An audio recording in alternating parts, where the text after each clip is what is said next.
जय श्री कृष्णा दोस्तों, आपका हमारे चैनल पर स्वागत है। श्रीमद् भगवद गीता के विचार केवल श्लोक या धार्मिक उपदेश नहीं है, बल्कि ये जीवन जीने की एक संपूर्ण और मनोवैज्ञानिक कला है।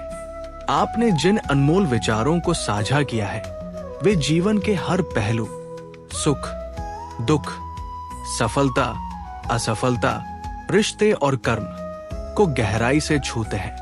चूंकि मूल श्लोकों को समझना हर किसी के लिए आसान नहीं होता, इसलिए आइए इन शक्तिशाली विचारों को विस्तार से, आसान भाषा में और गहराई के साथ समझते हैं, ताकि आप इन्हें अपने दैनिक जीवन में उतार सकें। एक कर्म का अटल सिद्धांत। गीता का सबसे मुख्य संदेश है निष्काम कर्म। मनुष्य को बिना किसी स्वार्थ, लोभ या लालच के केवल अपने कर्तव्यों का पालन करना चाहिए। कर्म और फल का नियम। आपको केवल अपना कर्म करने का अधिकार है, उसके फल पर आपका कोई नियंत्रण नहीं है। इसलिए ना तो खुद को अपने कर्मों के फल का कारण माने और ना ही कर्म करने से पीछे हटे। आज आप जो भी हैं, वो आपके अतीत के कर्मों का फल है और आपका भविष्य आपके आज के कर्मों से तय होगा। लोगों की बातों की परवाह न करें। आप चाहे कितने भी अच्छे कर्म कर लें, दुनिया अक्सर आपकी बुराइयां ही याद रखती है। इसलिए लोग क्या कहेंगे, इस चिंता को छोड़कर अपने सही मार्ग पर चलते रहें। सही कर्म की परिभाषा।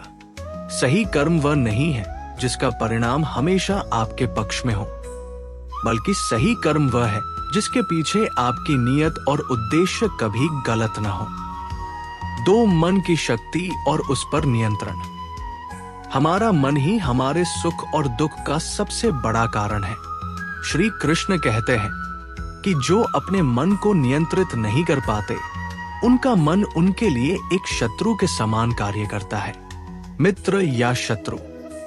जिसने अपने मन को जीत लिया है, उसके लिए उसका मन दुनिया का सर्वश्रेष्ठ मित्र है।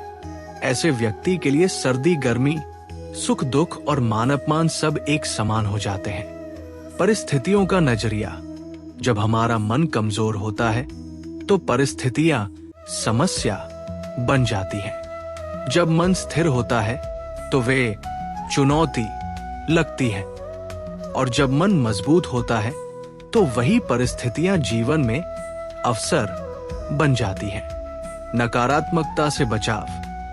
नकारात्मक विचारों का आना स्वाभाविक है, लेकिन यह आप पर निर्भर करता है कि आप उन्हें अपने दिमाग में कितनी जगह देते हैं।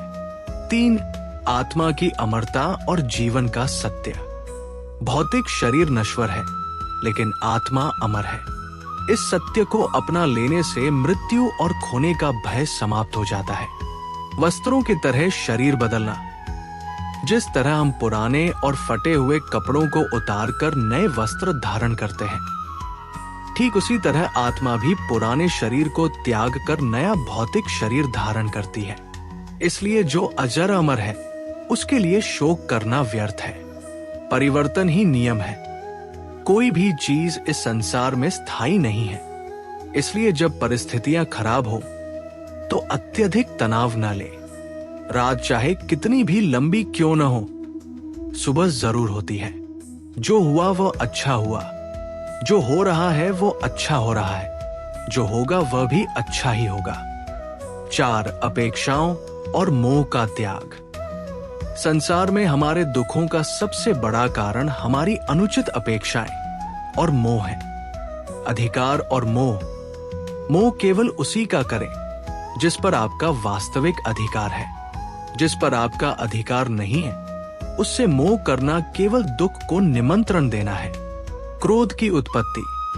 जब हम किसी वस्तु या विषय के बारे में लगातार सोचते हैं, तो हमें उससे आसक्ति, लगाव हो जाती है। इसी लगाव से इच्छा जन्म लेती है, और जब वो इच्छा पूरी नहीं होती, तब मनुष्य के भीतर भयंकर क्रोध पैदा होता है। रिश्तों में स्वीकार्यता। दुनिया में कोई भी इंसान सर्वगुण संपन्न नहीं है। अगर रिश्ते निभाने हैं, तो लोगों की छोटी मोटी कमियों को नजरअंदाज करना सीखना होगा। 5, मौन की ताकत और वाणी का संयम। आपके शब्द आपके व्यक्तित्व का आईना होते हैं। भगवान कृष्ण समझाते हैं कि इंसान को हमेशा अपनी वाणी पर नियंत्रण रखना चाहिए। अनावश्यक बहस से बचें। मौन उस व्यक्ति के लिए सबसे बेहतरीन उत्तर है जो आपके शब्दों का मोल नहीं समझता। कभी कभी चुप रहना सही साबित होने से ज्यादा जरूरी होता है। विनाश की शुरुआत। जब भी किसी इंसान के पतन या विनाश की शुरुआत होती है तो सबसे पहले वो अपनी वाणी का संयम खोता है। इसलिए शब्द हमेशा ऐसे ही बोलने चाहिए कि अगर उन्हें वापस भी लेना पड़े तो खुद को या दूसरों को तकलीफ न हो। 6 अहंकार बनाम संस्कार। अहंकार इंसान को अंधा कर देता है, जबकि संस्कार उसे झुकना और सम्मान देना सिखाते हैं। क्षमा और प्रेम। अहंकार हमेशा ये चाहता है कि दूसरे उससे माफी मांगे, जबकि सच्चा प्रेम सदैव झुककर माफी मांगना पसंद करता है। सच्चा उपहार। एक उपहार तभी वास्तव में अनमोल होता है जब वो सही समय पर सही व्यक्ति को बिना किसी वापसी की उम्मीद के निस्वार्थ भाव से दिया जाए। स्वयं की पहचान। किसी और के जीवन की नकल करके खुद को पूर्ण दिखाने से कहीं बेहतर है कि आप अपनी कमियों को स्वीकार करते हुए खुद का वास्तविक जीवन जिए। 7. ईश्वर पर अटूट विश्वास। जो व्यक्ति ईश्वर को समर्पित हो जाता है उसे दुनिया की कोई ताकत नहीं हरा सकती। ईश्वर की जिम्मेदारी। श्री कृष्ण वादा करते हैं कि जो व्यक्ति हमेशा एक चित्त होकर उनका स्मरण करता है और अपना कर्म करता है, भगवान व्यक्तिगत रूप से उसके कल्याण का उत्तरदायित्व जिम्मेदारी ले लेते हैं। धैर्य रखें। कभी कभी जीवन में सबसे बेहतरीन चीजें पाने के लिए हमें सबसे बुरे दौर से गुजरना पड़ता है। मुश्किलें केवल मजबूत और बेहतरीन लोगों के हिस्से में ही आती है, क्योंकि वही उन्हें पार करने की कुव्वत रखते हैं। अंतिम सत्य।